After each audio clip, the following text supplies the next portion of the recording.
അപ്പൊ താങ്കളെ വെച്ച് നോക്കുമ്പോ ഒരു സിനിമ എന്ന് പറയുന്നത് സമൂഹത്തിനോട് ഒരു അവർക്കൊരു കടമയുണ്ട്. അപ്പൊ അങ്ങനെ തോന്നിയിട്ടുണ്ടോ? അത് ചുമ്മാ ഒരു എന്റർടൈൻമെന്റ് പർപ്പസ് ആണ്? സാമൂഹ്യ പരിബന്ധമുണ്ട്, എന്റർടൈൻമെന്റ് ഉണ്ട്. പിന്നെ നമ്മുടെ സന്ദേശം ഇപ്പോഴും പരം പ്രസക്തിയാണ്. അതെ, ഇപ്പം നമ്മളെ കേരള ഇപ്പോഴും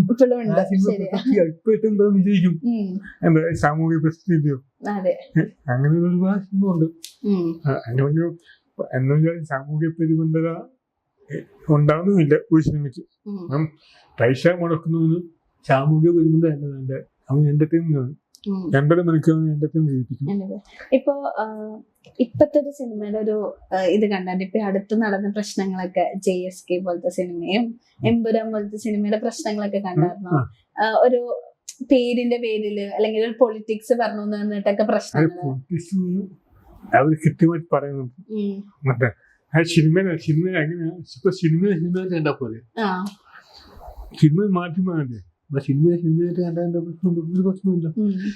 ഇപ്പൊ തന്നെ ജാനകി വിഷയം, എന്റെ വിഷയം, ജാനകിന് പേര് ഇതൊക്കെ ചുമ്മാ വിഷയം ഉണ്ടാകാം.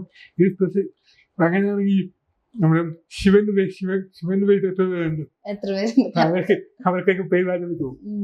അതാണ് പ്രശ്നം. എനിക്കറിയില്ല എന്ത് പ്രശ്നം. ഞാൻ ജാനകി പേര് എന്ത് ബന്ധം എനിക്കറിയില്ല. ജാനകി എന്ന് പറഞ്ഞ പണ്ട് രാമനാഥന്റെ വീടാണ്, മറ്റൊരു പേര് ജാനകി. ജനങ്ങളുടെ പുത്രി ജാനകി. അപ്പോൾ ശരിക്കും സീത കണ്ട പേര് അതൊന്നും കാര്യമില്ല. ചുമ്മാ ഒരു കോൺട്രവേഴ്സിയുടെ ഒരു ആവശ്യമില്ല ഇങ്ങനത്തെ എന്നാണ് തോന്നുന്നത്. അവരെത്രയും കഷ്ടപ്പെട്ടു സിനിമയാണ്.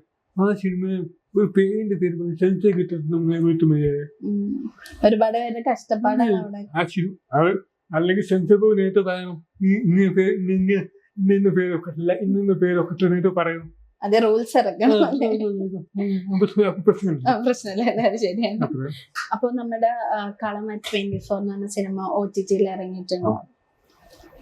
3 ആഴ്ച പണം കണ്ടതെല്ലാം ഈ പേഴ്സണൽ മെസ്സേജ് അയക്കുന്നുണ്ട്. കൊള്ളാം, അടിപൊളിയാണ്, ഇന്ന പ്രശ്നങ്ങളുണ്ട്, ഇന്ന കാര്യമായിട്ട്. പക്ഷെ ഈ പണം OTT വന്ന് നീച്ചയൊക്കെ ഒരുപാട് പേര് ചാൻസ് ചോദിക്കുന്നുണ്ട്, അഭിനയിക്കാൻ ചാൻസ് ഇങ്ങനെ ചോദിക്കുന്നു.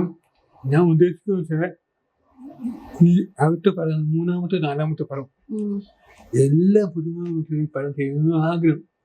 അതായത് OTT പടം വിജയിപ്പിച്ചാൽ വെക്കുന്നത് പ്രതീക്ഷിക്കുന്ന അത്രയും പേര് കണ്ടു കഴിഞ്ഞ് ഉറപ്പായിട്ടും 3-ാമത്തെ 4-ാമത്തെ പടം ഈ പറയുന്ന എല്ലാ പുതിയ ആക്ടേഴ്സും പടം ഞാൻ പരീക്ഷിക്കും. എല്ലാവരും OTT കണ്ടു വിജയിപ്പിക്കും. അപ്പൊ അതേപോലെ തന്നെ ഇപ്പൊ കളം OTT ഇങ്ങനെ റൺ ചെയ്തോണ്ടിരിക്കുക, എല്ലാരും കാണണം. ഇപ്പൊ എനിക്ക് എന്താ പറയാലെന്ന് വെച്ചാല് പലരും വൈകല്യങ്ങൾ പലപ്പോഴും ഒരു ലിമിറ്റേഷൻ ആണെന്നാണ് പറയാറ്. അതൊക്കെ മറികടന്നിട്ട് നമുക്കൊരു ഒരു അടിപൊളി ഡയറക്ടറിന് മലയാള സിനിമയിലേക്ക് കിട്ടിയേക്കുവാണ് അല്ലേ? അപ്പൊ ഒരുപാട് സന്തോഷമുണ്ട് ഇത്ര നേരം സംസാരിച്ചു. നേരിട്ട് പരിചയപ്പെടാൻ പറ്റിയെന്ന് വലിയ സന്തോഷം. Thank you so much.